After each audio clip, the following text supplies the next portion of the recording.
મારું નામ ચેતન નવનીતરાય વ્યાસ, હું ભેરાઈ ગામનો રહીશ છું અને પર્યાવરણ પ્રેમી છું। આજ રોજ અમે બાબરકોટ જાફરાબાદ તાલુકાનું જે બાબરકોટ ગામ છે ત્યાંની 75.94 હેક્ટર જમીન અલ્ટ્રાટેક સિમેન્ટને જંગલ ખાતાની જમીન આપી દેવામાં આવી છે। આ જમીન આપવા સામે અમારો સખત વિરોધ છે અને અમે આ બાબતે આજે આવેદનપત્ર આપ્યું છે અને સરકારને આ જમીન પરત લેવા માટે કહેલું છે।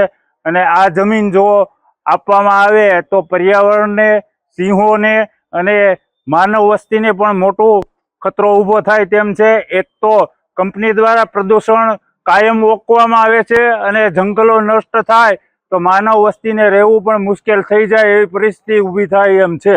જે સિંહ દિવસને દિવસે અમારા દુઃખ સાથે આજે આવેદનપત્ર પણ સિંહ માટે જ આપવાનું થયું છે। અમારી જાફરાબાદ તાલુકાના બાબરકોટમાં 75.95 હેક્ટર જમીન રિઝર્વ ફોરેસ્ટ જે છે સિંહોમાં, ત્યાં આગળ 2025ની ગણતરી મુજબ 50 ઉપર ને 60 થી 70નો સિંહનો કોરિડોર છે। ત્યાં આગળ શિડ્યુલ 1ના પ્રાણી પક્ષીઓ ત્યાં આગળ રહી છે અને 5500 એટલે કે 5500 વૃક્ષો જે દેશી કુળના છે એનો પણ નાશ પામવાનો છે। તો આ તકે મારે સરકારને વિનંતી છે, આજ રોજ બાબરકોટના સરપંચ પણ પધાર્યા છે, અમારા પર્યાવરણ પ્રેમી પત્રકારો અને બધા સિંહ પ્રેમીઓ આજે આવી અને આવેદનપત્ર આપ્યું। તો સરકાર પાસે અમારે એક જ માંગણી છે કે જે રિઝર્વ ફોરેસ્ટ છે જે સિંહ માટેનું છે, આજે સિંહ દિવસે અમારે દેવું પડે દુઃખની વાત છે। તો સરકાર પાસે અમે અપેક્ષા રાખીએ છીએ કે આ જમીન કંપનીને ન આપે અને રિઝર્વ ફોરેસ્ટ રહેવા દે તો આ બધા સિંહો, પ્રાણીઓ, પક્ષીઓ એ રહી શકશે। જાફરાબાદ તાલુકાના બાબરકોટ ગામે આવેલ UltraTech cement unit Narmada cement વર્કર્સને માઇનિંગ માટે 75.94 હેક્ટર જમીન ફોરેસ્ટ વિભાગ દ્વારા આપવામાં આવેલ છે। એના વિરોધમાં આજરોજ માન્ય પ્રાંત સાહેબને આવેદનપત્ર આપવામાં આવેલ છે। નામ કાળુભાઈ કથળભાઈ વાઘ છે। હું છેલ્લા 10 વર્ષથી પ્રાકૃતિક ખેતી, પર્યાવરણ, જંગલ, જમીન બસે એનું જન આંદોલન ચલાવું છું આ વિસ્તારમાં।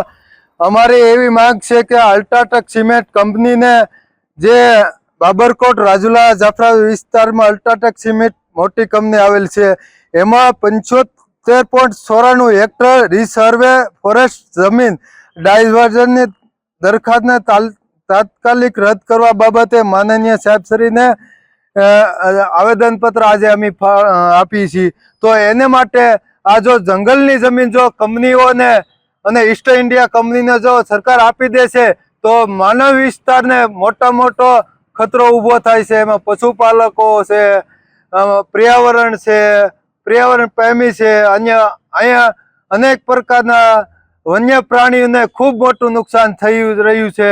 પાણીનો જે વિસ્તાર છે એને તળ સૂકા કરી નાખે છે આ કંપનીઓ આવીને।